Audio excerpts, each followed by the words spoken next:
Welcome to The Explainer. I'm so thrilled you're joining us today. We're going to be opening up an exclusive, highly detailed playbook. Basically, we're unpacking an incredibly dense 50-point United Nations Strategic Framework document. It's an internal mandate officially known as DPO/USG/2026/02028. Now I know exactly what you're thinking. A 50-point bureaucratic serial number? Really? But stick with me here, because we're going to translate all that heavy UN jargon into a crystal clear, compelling roadmap showing how international peace operations are actually managed right from the very top. We're taking a look at the creation of a brand new executive role, the Assistant Secretary General for the Office for Mine Action and Police, or as it's known, OMAP. Okay, let's dive right into this. The entire foundation of this document is built on a massive, sweeping organizational shift for the UN's 80th anniversary.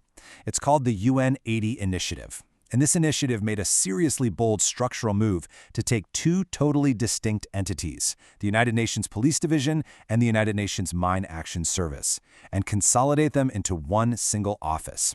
For years, you see, these were completely separate functional areas. But now, they're housed together under the leadership of one Assistant Secretary General. Which, of course, naturally leads us to a pretty massive question. How in the world do you manage global policing and mine clearance at the exact same time? Talk about an immense amount of pressure, right? We are talking about two vastly different operational challenges here. Policing is all about civil order and the rule of law. Meanwhile, mine clearance involves the literal, highly volatile disarmament of explosive remnants of war. Both of these require incredibly specialized technical expertise, and they're usually deployed in some of the most dangerous, complex environments on the planet. And the person stepping into this new role, well, they have to seamlessly integrate both of those worlds. So here is our roadmap for today. 1. The UN 80 consolidation.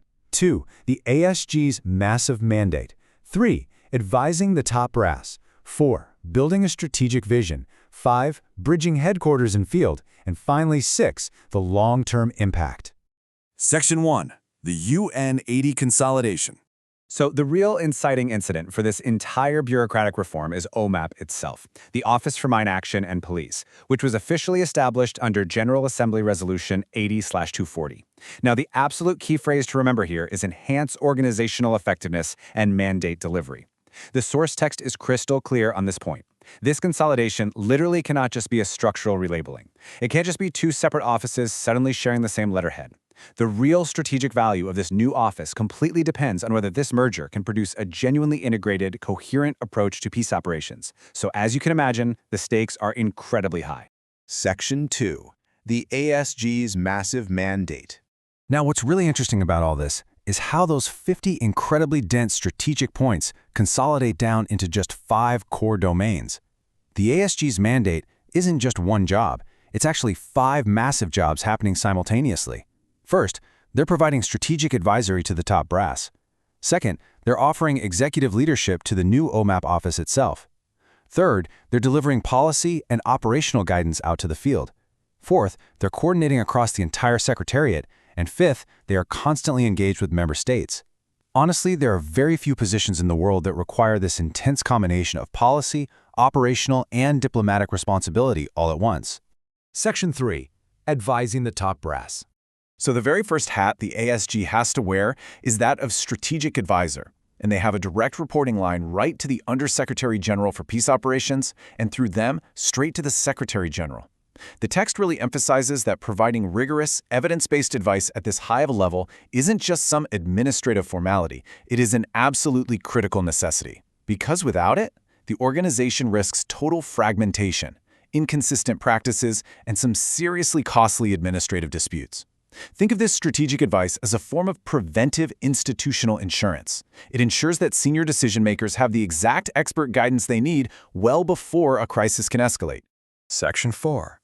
Building a strategic vision. Now, acting as a bureaucratic manager, developing a strategic vision for global police and mine action definitely doesn't just happen overnight. The source document lays out a super meticulous phased work plan. It always starts with a diagnostic phase to sort of catalog existing practices and pinpoint the gaps. Then comes scoping, drafting with technical consultation, a formal review, and finally, dissemination and implementation. This highly structured approach is brilliant because it guarantees early hazard identification and ensures you get broad-based buy-in across the entire organization. Ultimately, it's all about designing guidance that is actually usable by the staff who need it most. And this brilliantly illustrates the absolutely chaotic, complex web of relationships the ASG sits at the center of. Internally, you've got heavyweight stakeholders like the Department of Peace Operations, or DPO, and the Department of Political and Peacebuilding Affairs, the DPPA. Then on the external side, you're looking at member states, police contributing countries, and permanent missions. The ASG basically has to harmonize internal policy while simultaneously negotiating and pacifying the external diplomatic landscape. All of this just to secure the national contributions they need to actually run these missions. It's a real balancing act. Section 5. Bridging headquarters and field. Okay, so this is really the ultimate friction point of the entire mandate. There is a stark contrast we need to talk about. On one hand, the ASG operates right out of UN headquarters in New York, a world of high-level diplomacy, strategic policy, and intergovernmental meetings. But on the other hand, they are completely responsible for the field missions. That means providing concrete operational guidance to police commissioners and mine action components on the ground. We are literally talking about high-stakes, life-or-death realities here. A policy drafted in a sterile office in New York has to actually protect personnel clearing landmines in a volatile conflict zone. Bridging that massive gap is the absolute core of the OMAP mandate. So how do they bridge that gap? Well, data and technology. The source details a massive need for modern business intelligence, cloud-based collaboration, and strictly enforced data governance protocols. But here is the most fascinating detail for sure: the absolute necessity of offline and low-bandwidth contingencies. As the text wisely notes, a high-tech solution that is totally unusable from a low-connectivity duty station in the middle of nowhere is basically only a partial solution. At the end of the day, practical technology is what keeps these two wildly different worlds connected. Section 6. The long-term impact. So, the crucial point is, what is the ultimate resolution of this massively complex consolidation? Because success here isn't just about moving boxes around on an organizational chart. As the document clearly states, the ultimate measure of success lies in the confidence it gives staff and offices to plan, invest, and operate with a shared, predictable set of expectations. By harmonizing police and mine action, providing that consistent evidence-based advice, and actually bridging the gap between New York and the field, the ASG significantly reduces risk. This effective capacity building leads to far fewer administrative disputes and drastically lowers transaction costs.